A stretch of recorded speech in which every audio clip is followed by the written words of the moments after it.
teny eo ihany dia efa nanamafy ary nanambara ny talian'ny fanatanjahantena eto Madagasikara Ramatoa Rosa Rakotomanga fa dia anao zay hoafa ny fanjakana amin'ny fanohanana ny atleta satria nambarany fa dia tsara ny vokatra azon'ny ankizy ary mendrika ho tohanana satria dia ariarian'ny Madagasikara ary voninahitra Madagasikara no arovan'izy ireo na amin'ny teto Afrika na any amin'ny lalao olimpika mitondra fanazavana mikasika an'ilay izay Ramatoa Rosa Rakotomanga.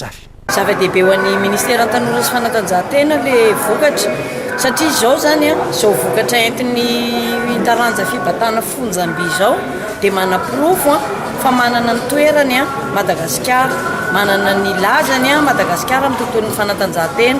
ary ny mpanao fanatanjahantena malagasy dia mampiatra ary miaraka manatanteraka ny velorano napetraky ny filoham-pirenena hoe hanandratra ny amin'ny filoham-pirenena amin'ny alalan'ny fanatanjahantena ka amin'ny alalan'ny Andriamatoa Minisitra Tanora sy Fanatanjahantena no andraisako anazy efatra mianadahandro any ary mbola irarikisoa anazy ary mbola mirarisoa koa ny Fédération Malagasy ny haltérophilie satria mbola maro ny zavatra iandritsika ao ny Jeux des îles, ao ny Jeux africains dia mbola ingany hanandratra avy dia avy hatrany ny voninahitra Madagasikara izy ireo. Ny Ministera Tanora sy Fanatanjahantena dia vonina mandrakariva hanampy sy hanohana ny mpanao fanatanjahantena malagasy mba ahafahantsika manatanteraka sy manatratra ny viana napetraka ny filoham-pirenena izay. Ho an'ny mesure d'accompagnement ve aoriana etsika izao ho an'ireo fanatanjahantena hita fa mandeha eto Madagasikara?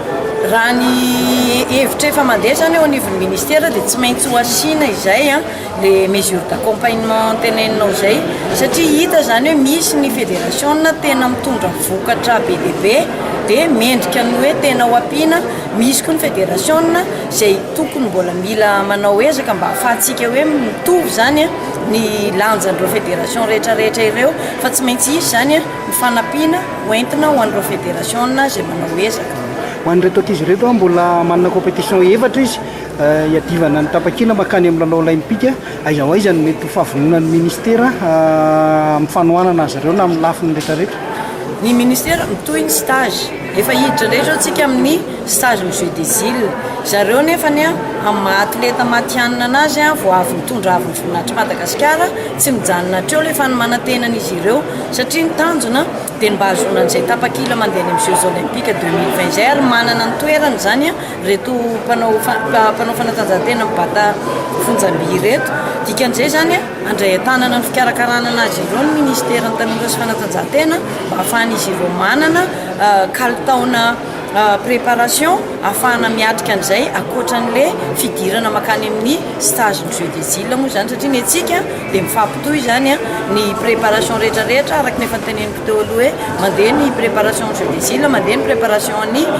Jeux africains fa nelan'elan'izay mbola andeha koa ny qualification an'le Jeux olympiques.